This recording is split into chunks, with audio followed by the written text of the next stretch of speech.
तो कभी भी आपको कॉइन बेचने के लिए कहीं पर भी जाना है तो आपको वैल्यूएशन का आइडिया ये होना चाहिए कि जो कॉमन कंडीशन, रनिंग कंडीशन का, फाइन कंडीशन का रेट दिया हुआ है उस रेट के आसपास ही वो चीज़ बिकती है, बल्कि उस रेट से भी कुछ कम करके ही बिकती है, क्योंकि सारे प्राइस आज की डेट में बुक्स में अपडेटेड होते हैं। तो कुछ ही कॉइन ऐसे होते हैं जिनकी वैल्यू में वेरिएशन आता है।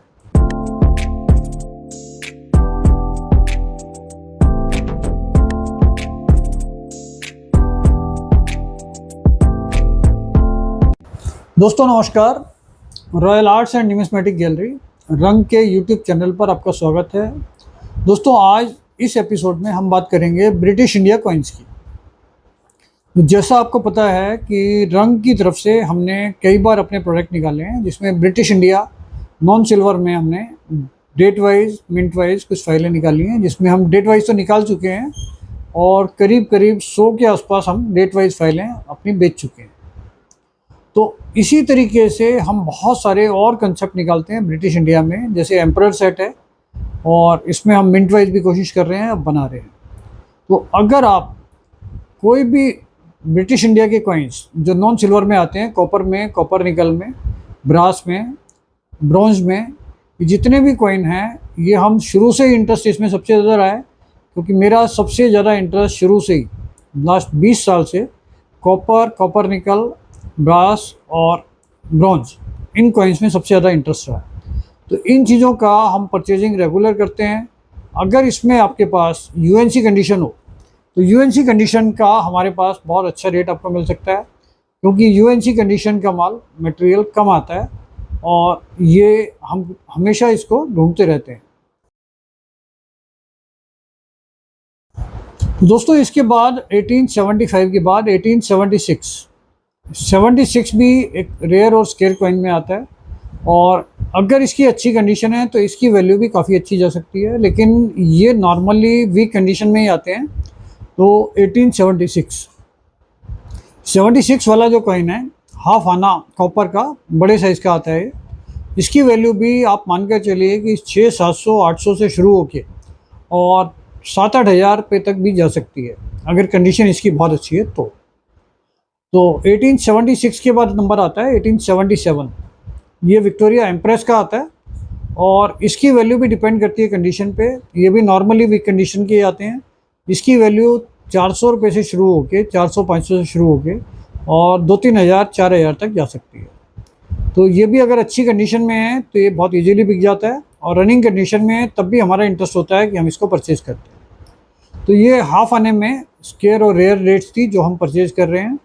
हाफ आने के बाद इसके अंदर जो 6 में हाफ आना आता है वो ब्रास और कॉपर निकल में आता है।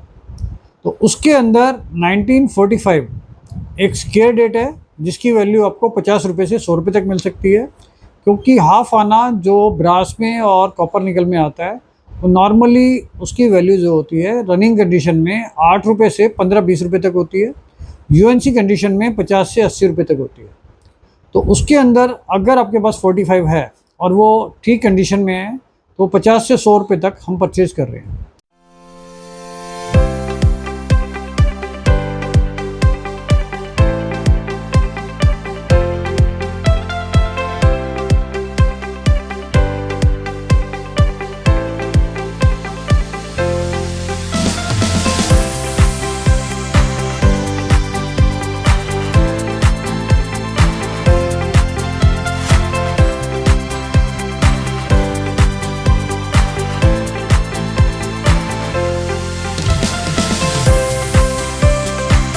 इसके साथ साथ इसमें हाफ आने में 1947 का बॉम्बे मिंट का एक कॉइन आता है, जिसमें जो मिंट मार्क है वो साइड के जो स्लैश हैं वो डैश डॉट डैश आता है उसमें, और वो बिल्कुल डिफरेंट मिंट मार्क है जो इजीली लोगों को पता नहीं होता, लेकिन हमने अपनी कुछ वीडियोस में उसके बारे में भी बताया हुआ है। तो 1947 हाफ आना जो कॉपर निकल में आता है ब्रिटिश पीरियड का, उसमें दोनों साइड जो डेट के स्लैश होता है उसमें डैश डॉट डैश ये मिंट मार्क होता है।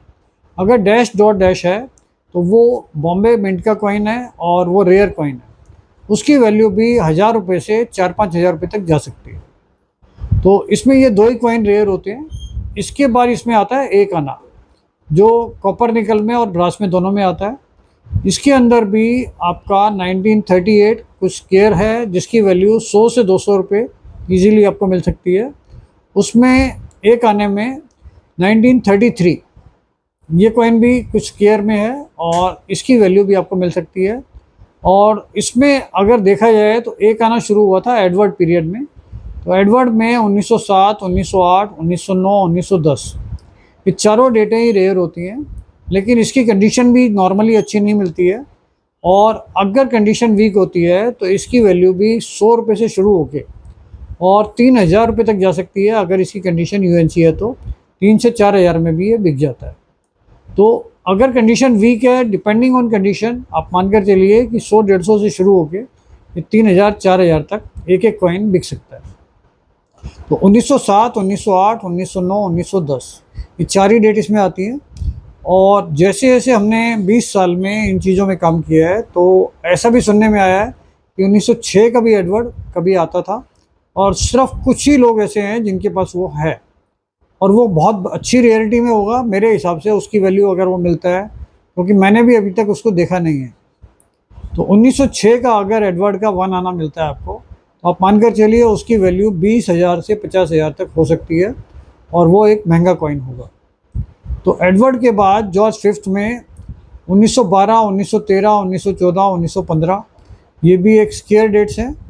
हालांकि ब्रिटिश इंडिया के कोई भी कॉइन्स जो कॉपर निकल में है, ब्रास में है या कॉमन कॉइन है, स्क्वायर कॉइन है या रेयर कॉइन है, हमारा सारे कॉइन्स में इंटरेस्ट है, लेकिन ये डेट्स इसमें भी अच्छी कंडीशन में कम आती हैं। 1915 की जो डेट है वो एक रेयर डेट है, लेकिन उसकी कंडीशन भी नॉर्मली वीक से शुरू होकर अच्छी कंडीशन तक सब आता है। तो ये भी आपका 100-150 रुपये, 200 रुपये से लेकर 2-3 हज़ार रुपये तक बिक सकता है 1915 वाला। और अगर इसमें यूएनसी कंडीशन है तो आराम से 3-4 हज़ार, 5,000 तक भी बिक जाएगा, इसमें प्रॉब्लम नहीं आती। इसके बाद इसमें कॉमन से अच्छी डेट जो होती हैं वो उसमें 1920, 1923, इसमें 24, 25, 26 ये डेटें भी इसमें अच्छी होती हैं। 1933 मैंने आपको बताया अभी, 1933 में भी 100 रुपये से 200 रुपये तक ये आराम से बिक सकता है। तो ये डेटें इसके अंदर अच्छी होती हैं। इसके बाद इसमें 1938 मैंने आपको बताया अभी कि 100 से 200 रुपये का आपका बिक सकता है। तो ये है एक आने के अंदर जो आपके कुछ महंगे बिक सकते हैं। एक आने के बाद नंबर आता है 2 आने का। 2 आना, 2 आना भी कॉपर निकल में भी आता था, ब्रास में भी आता था और सिल्वर में भी आता था, लेकिन अभी हम बात कर रहे हैं नॉन सिल्वर की, कॉपर निकल और ब्रास की। तो 2 आने के अंदर भी कुछ वैरायटीज़ होती हैं। 2 आना शुरू हुआ था आपका जॉर्ज पंचम से 1918, 1918 से। तो इसमें जो कुछ अच्छी डेट्स होती हैं वो 1920, 1923 और 24, 25, 26, 27 ये भी इसमें सब स्क्वायर डेट्स हैं और कम मिलती हैं। 28 भी ऐसी है। 28 के बाद 30 थोड़ा सा कम मिलती है। 1933, 1934 ये इसमें स्क्वायर और रेयर डेट्स इनको बोल सकते हैं। 33 की जो वैल्यू है वो 200 रुपये से 500-600 तक जाती है। 1934 की वैल्यू 600 रुपये से लेके और 2000-3000 तक भी जाती है कंडीशन के हिसाब से। तो 2 आने के अंदर ये डेट्स डिमांडिंग होती है। और इसके बाद 2 आने में 1944 के अंदर कलकत्ता, बॉम्बे और लाहौर ये 3 टाइप आती हैं, इसमें 3 मिनट आती हैं, जिसमें 1944 के दोनों साइड अगर डॉट होता है तो वो बॉम्बे मिंट होती है। अगर दोनों साइड डॉट नहीं है और जो 4 आईज होती हैं इसमें, जहाँ पर आई लिखा होता है वहाँ पर अगर इन्वर्टेड एल लिखा हुआ है तो ये लाहौर होता है। जिसमें 1944 के दोनों साइड डॉट नहीं होता और चारों जगह इन्वर्टेड एल लिखा हो तो लाहौर मिंट होता है और वो भी रेयर है। उसकी वैल्यू भी 1000 रुपये से 5000 रुपये तक जा सकती है एज़ पर कंडीशन। और जिस कॉइन में चारों में आई लिखा हो लेकिन 1944 के दोनों साइड डॉट ना हो वो कलकत्ता मिंट का होता है कॉइन और वो रेयर होता है। उसकी वैल्यू 3000 से लेके 7-8 हज़ार, 10 हज़ार तक भी जा रही है। और इसमें एक और वैरायटी आती है कलकत्ता में कि 1944 के दोनों साइड डॉट ना हो और जो चारों आईज हो वो ब्लैंक हो, उसमें कुछ भी ना लिखा हो, ना आई हो ना इन्वर्टेड एल हो, तो वो एक वैरायटी है, वो भी अच्छी है। उसकी वैल्यू भी 4-5 हज़ार से 10,000 रुपये तक जाती है और वो भी एक रेयर कॉइन है। तो ये हमने आपको बताया है ब्रिटिश इंडिया में 2 आने का जो रेयर और स्क्वायर होते हैं। इसके बाद नंबर आता है इसमें 4 आना, 4 आना। हालांकि 4 आना जो आता था वो इक्विवेलेंट होता था क्वार्टर रुपीज़ के।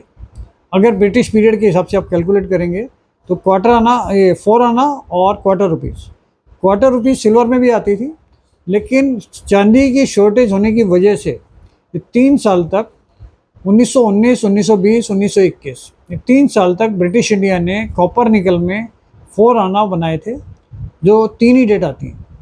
और ये कॉइन्स उस टाइम पे भी बहुत बड़ी क्वांटिटी में नहीं बने थे, इसलिए 1919, 1920 और 1921 इन तीनों कॉइन्स को हम स्क्वायर कैटेगरी में डाल सकते हैं। इनकी वैल्यूशन 150 रुपये से लेकर और 1000-1500 रुपये तक हो सकती है। इसमें 1921 का जो 4 आना है वो रेयर डेट्स में आता है और इसकी वैल्यू 1500 रुपये से लेके 3-4 हज़ार रुपये, 5,000 तक भी हो सकती है। तो 1921 का इसमें महंगा होता है, इस चीज़ का आपको ध्यान रखना है। और अगर ये मिलता है तो ये तीनों में हमारा इंटरेस्ट होता है। इसके बाद इसमें आता है 8 आना, 8 आना और half rupees almost same denomination होते थे, लेकिन इसको 8 आना करके इंट्रोड्यूस किया गया ब्रिटिश पीरियड में, 8 आना, और उसमें हम लिखते थे हाफ रुपीज़। तो सिल्वर में हाफ रुपीज़ आती थी, पर्टिकुलर इन्हीं डेट्स के आसपास भी आती थी, लेकिन चांदी की शॉर्टेज की वजह से 2 साल ब्रिटिश गवर्नमेंट ने 1919 और 1920 में 8 आना बनाया था, जो कॉपर निकल में था। और शुरू से ही वो रेयर रहा है, दोनों ही पीस, 1919 का भी और 1920 का भी। और इसकी डुप्लीकेट कॉपी बहुत बड़ी क्वांटिटी में मार्केट में आई हुई है, तो इस चीज़ का आपको बहुत ध्यान रखना है। और 1919 में जो डेट आई है वो बहुत रेयर नहीं कह सकते उसको, लेकिन फिर भी कम आता है, और ये शुरू से ही स्केयर और रेयर कैटेगरी में था। तो 1919 की जो वैल्यू है वो 3000 से लेके 5000 तक है। और इसके बाद 1920 का जो है वो रेयर कैटेगरीज में आता है और वो बहुत कम मिलता है, और उसकी क्वांटिटी बनाई भी बहुत कम थी। तो 1920 का 8 आना, इसमें मिंट की प्रॉब्लम नहीं आती है नॉर्मली, बॉम्बे और कलकत्ता में बने हैं ये। तो इसके अंदर 1920 का काफ़ी रेयर है, और इसकी वैल्यू कम से कम 20-25 हज़ार से लेके 50,000 रुपये तक भी आराम से जाती है, अगर कंडीशन अच्छी है तो। और ये एक रेयर कॉइन्स में आता है 1920 का 8 आना। अगर आपके पास है तो इसकी अच्छी वैल्यू आपको मिल सकती है। और बहुत सारी चीज़ें हमने अभी तक आपको बताई हैं। एक यूएनसी कंडीशन के बारे में एक बार और आपको बता देते हैं कि ऐसा नहीं है कि उसमें सिर्फ चमक आपको दिखाई दे, क्योंकि बहुत सारे लोगों को हमने देखा है कि वो पॉलिश करके सिक्कों को उसके ऊपर प्लेटिंग करके पॉलिश करके उसको बहुत अच्छा चमका देते हैं। उसके बाद वो उनको रियलाइज़ होता है कि दूसरे लोगों को जिनको समझ कम है कि ये यूएनसी कंडीशन हो गई।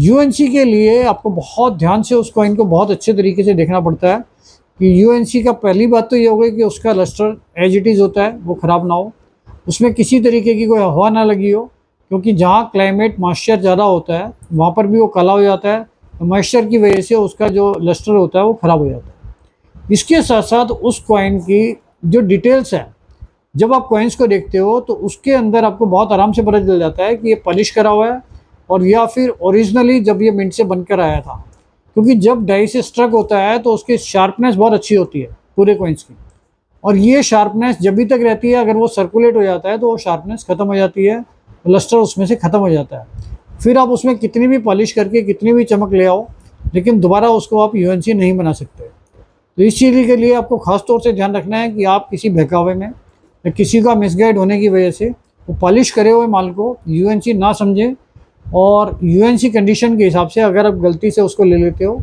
और हमें देने आते हैं, फिर आपको पता चलता है कि भाई ये कॉमन कॉइन्स है और पॉलिश किया हुआ है या क्लीन किया हुआ है, तो उसकी वैल्यू कभी भी यूएनसी के बराबर नहीं आएगी। और जो लोग हमारे यहाँ से या कहीं से भी साइनाथ रिडप्पा की या कोई भी बुक परचेज करके ले गए हैं, और सबसे पहले वो रेट ही वही देखते हैं कि भाई यूएनसी के रेट में ये रेट चल रहा है। हमारे पास सब लोग आते हैं तो आप सबसे पहले आकर बताते हैं कि साइनाथ रिडप्पा की जो बुक है उसके अंदर तो इस कॉइन का प्राइस जो है वो 2000 दिया हुआ है, जबकि उस कॉइन की 200 रुपये से 2000 की रेंज होती है। रनिंग कंडीशन में 100-200 रुपये का होता है और यूएनसी कंडीशन में 2000 का होता है। लेकिन अगर आप किसी भी यूट्यूबर की वजह से मिसगाइड होकर आते हो या उसकी वैल्यूशन को आप हमेशा कंसीडर ही यूएनसी से करते हो, तब उसकी वैल्यू आपको कभी भी नहीं मिलेगी, और वो कभी भी कॉमन कॉइन्स के या कॉमन कंडीशन की वैल्यूशन के बराबर नहीं हो सकती। तो कभी भी आपको कॉइन बेचने के लिए कहीं पर भी जाना है तो आपको वैल्यूशन का आइडिया ये होना चाहिए कि जो कॉमन कंडीशन, रनिंग कंडीशन का, फाइन कंडीशन का रेट दिया हुआ है उस रेट के आसपास ही वो चीज़ बिकती है, बल्कि उस रेट से भी कुछ कम करके ही बिकती है, क्योंकि सारे प्राइस आज की डेट में बुक्स में अपडेटेड होते हैं। तो कुछ ही कॉइन ऐसे होते हैं जिनकी वैल्यू में वेरिएशन आता है। तो इस बात का ध्यान रखिए। इस चैनल को लाइक कीजिए, शेयर कीजिए, सब्सक्राइब भी कीजिए, जिससे ज़्यादा से ज़्यादा लोग इन चीज़ों का फ़ायदा उठा सकें। और अगर ये चीज़ें आप बेचना चाहते हैं तो रंग के ऑफिस पर आप बिना अपॉइंटमेंट के कभी भी आ सकते हैं। Thank you.